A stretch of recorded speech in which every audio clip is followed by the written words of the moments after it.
mechanic was still frozen, and Carl had everything he needed, so he felt ready to leave.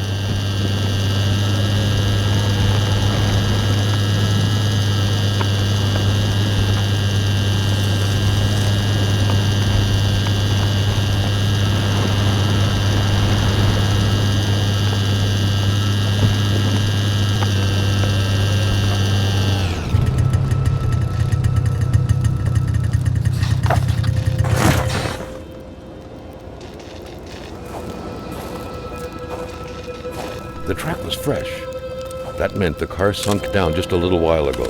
Now where the hell could the passengers possibly have gone? There was only void where the road should be. Carl hated dead ends. He felt trapped. It was as if the road had drowned in the lake. He would have to find help by another road.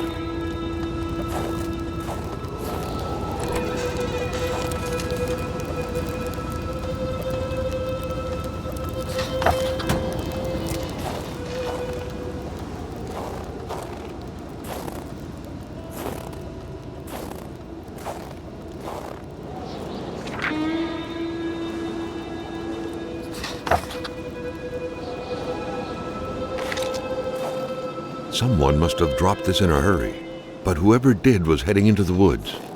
Carl's tracking instincts were quickly kicking in.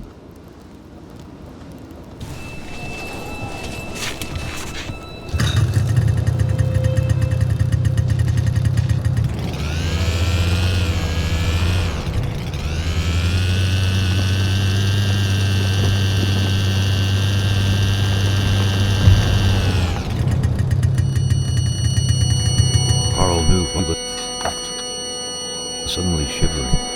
He was going back to the realm of visions.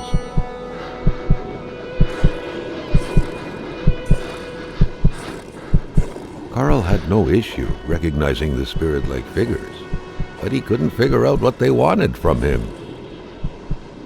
The phantom, freed of reality's shackles, vanished in the forest. Earlier, Carl had witnessed a tragedy that befell it. Another phantom disappeared in the wilderness. Carl had seen what happened to it, too. A third phantom gently faded away. Carl noticed that as the cursed villagers finally left reality, he could feel a sense of unburdening exuding from them in an almost intimate way. The last phantom, lost in solitude up until now, joined the others in the forest's darkness, free at last to enjoy an eternal, well-deserved slumber. Carl was only beginning to understand the horror which had struck his village. He understood that the dead were piling up and that he couldn't help them by himself. The road was clear for him. He needed to push further north, and fast, to find help.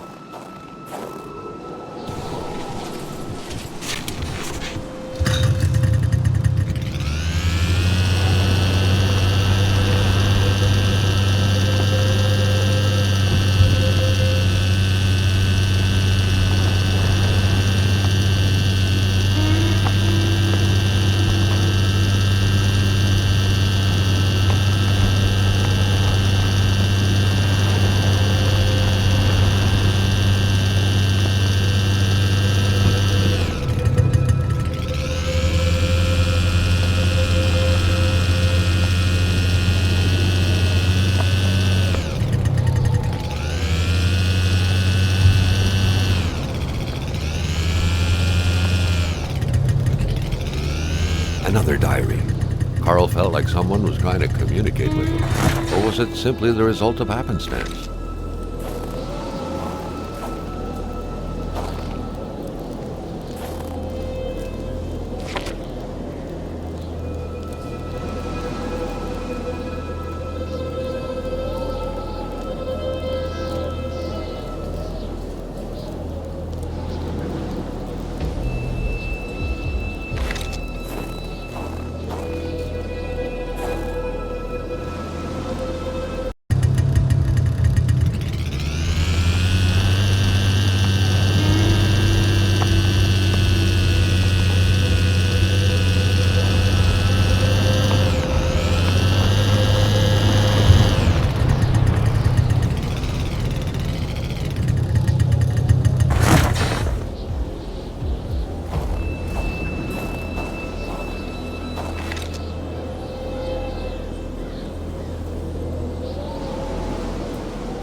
Carl reckoned that the place was still inhabited less than 24 hours ago. His detective sense tingled, revealing to him, or was it the strong smell of wilderness in the air, that there were most likely two men.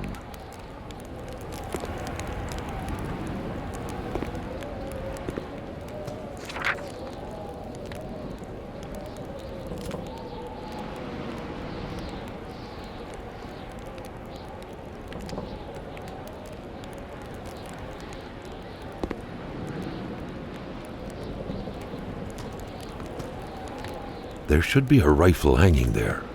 Its owner may not be very far.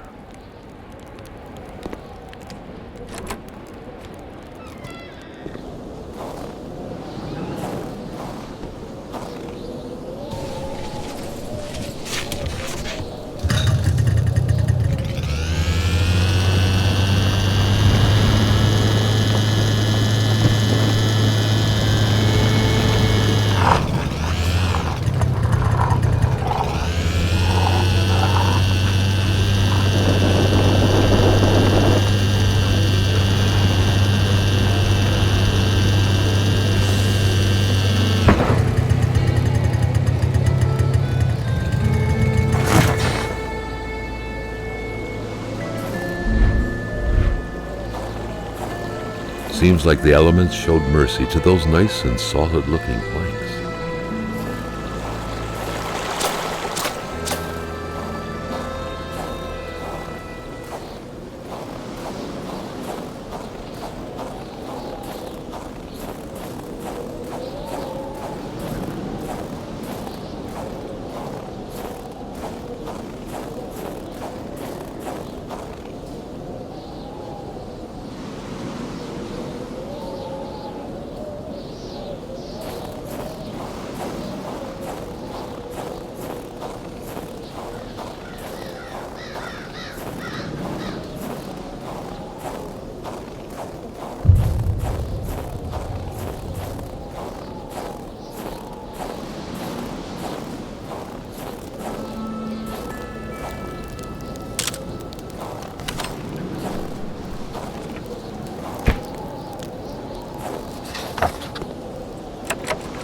The door was locked.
It was so cold.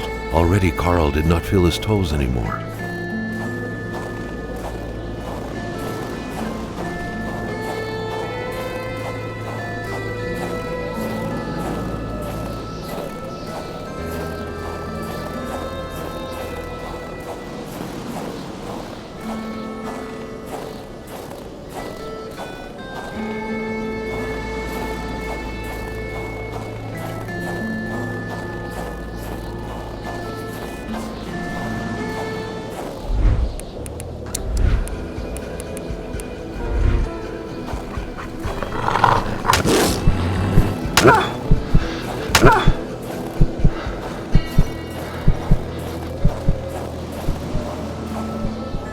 A fire can't be started with a snap of the fingers.